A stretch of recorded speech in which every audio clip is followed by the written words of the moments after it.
Hello everyone, welcome to my channel Initial Solution. Today in this video I'm going to tell you how to get more views on YouTube.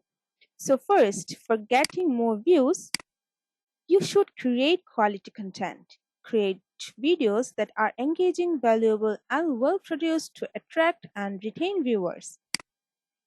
SEO optimization. Use relevant keywords in your video titles, descriptions, and text to make your content discoverable by search engine. Eye-catching thumbnails. Design attention-grabbing thumbnails that accurately represent your video's content and entice viewers to click. Consistent posting. Stick to a regular schedule to keep your audience engaged and informed. Promotion. Share your videos on social media forums and relevant online communities to reach a wider audience. Collaboration.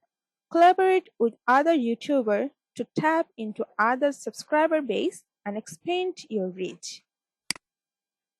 Engage with viewers. Respond to comments and encourage viewers to like, subscribe, and share your videos. Trending topics. Create videos on trending or popular topics to increase the likelihood of being discovered by a wider audience. Playlist. Organize your videos into playlists to keep viewers engaged and encourage them to watch more of your content. Remember that building a successful YouTube channel takes time and efforts. Focus on creating valuable content and engaging with your audience to foster growth over the long term. If you find this video helpful, then please like, comment, and share. Subscribe to our channel and don't forget to hit the bell icon for more videos. Thank you.